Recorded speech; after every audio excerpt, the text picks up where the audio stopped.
Mary Queen's mission ഹോസ്പിറ്റലിലെ consultant general and laparoscopic surgeon.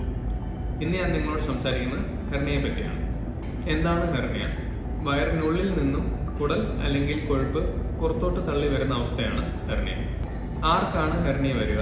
എല്ലാ പ്രായത്തിലുള്ളവർക്കും, നവജാത ശിശു മുതൽ വൃദ്ധരിലും ഉണ്ടാകാവുന്ന അവസ്ഥയാണ് ഹെർണിയ. കുട്ടികളിൽ ഉണ്ടാകുന്ന ഹെർണിയ ജന്മന ഉള്ളതും പ്രായം ചെന്നവരിൽ ഉണ്ടാകുന്നത് പേശികളുടെ വീക്കം മൂലവുമാണ്. എവിടെയൊക്കെ ഹെർണിയ വരാം? വയറിൻ്റെ മധ്യഭാഗത്ത്, പ്രധാനമായും പുക്കിളിലും പിന്നെ കാലിൻ്റെയും വയറിൻ്റെ ഇടയ്ക്കുള്ള ഇടുപ്പുകളിലാണ് സാധാരണയായിട്ട് ഹെർണിയ കാണുന്നത്. എന്താണ് രോഗലക്ഷണങ്ങൾ?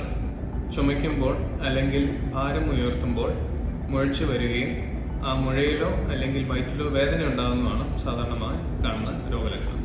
എങ്ങനെ ഹെർണിയ ഉണ്ടോയെന്ന് മനസ്സിലാക്കാൻ സാധിക്കും? സാധാരണ തൊട്ട് പരിശോധനയിൽ മനസ്സിലാക്കാൻ സാധിക്കും. ഹെർണിയ തീരെ ചെറുതാണെങ്കിൽ അല്ലെങ്കിൽ ഒത്തിരി വലുതാണെങ്കിൽ സ്കാനിങ്ങിൻ്റെ ആവശ്യം വന്നേക്കാം. ഹെർണിയയ്ക്ക് ചികിത്സ വേണം. ലക്ഷണങ്ങൾ ഉണ്ടെങ്കിലും ഇല്ലെങ്കിലും ഹെർണിയയ്ക്ക് ശസ്ത്രക്രിയയായിട്ട് തന്നെ ചികിത്സ വേണ്ടി വരും. എന്താണ് ഹെർണിയയുടെ കോംപ്ലിക്കേഷൻസ്? ചികിത്സിക്കാതിരുന്നാൽ കുടലിൽ ഉണ്ടാകുന്ന തടസ്സം, കുടലിലോട്ടുള്ള രക്തോട്ടം കുറഞ്ഞു പോവുക, അങ്ങനെ കുടൽ ജീർണിച്ചു പോവുക എന്നിവ സംഭവിച്ചേക്കാം. എന്ത് ശസ്ത്രക്രിയയാണ് ഹെർണിയയ്ക്ക് ചെയ്യുക?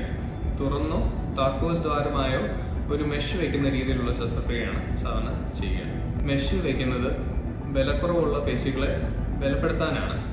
കുട്ടികളിൽ മെഷ് വയ്ക്കാറില്ല. കോംപ്ലിക്കേഷൻസ് വരുമ്പോൾ ചിലപ്പോൾ താക്കോൽ ദ്വാര ശസ്ത്രക്രിയ സാധിക്കാതെ വന്നേക്കാം.